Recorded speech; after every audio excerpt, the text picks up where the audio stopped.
I'm up at the top of Glen Canyon. It's a gorgeous day here in San Francisco. There's places in San Francisco where you don't feel like you're in the city. This is definitely one of them. That's Sutro Tower, the red and white tower in the background. Everyone goes apeshit over the Golden Gate Bridge, and it's cool. I mean, come on, not gonna hate on that, but Sutro Tower is really cool. And I'm hanging out with like 5 or 6 House Finches. I think that's pretty cool. They're so rad. Can you see them?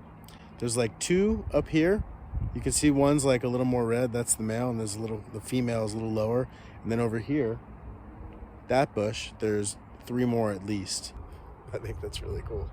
Yeah. I mean, it's the silliest little thing to get excited about, but I like House Finches. What can you say?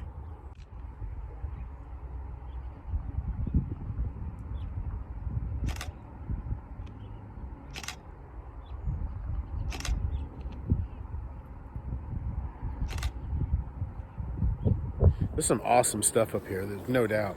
And I'm sure there's really cool stuff on the other side of the canyon, but couldn't have dialed up a better day. Right?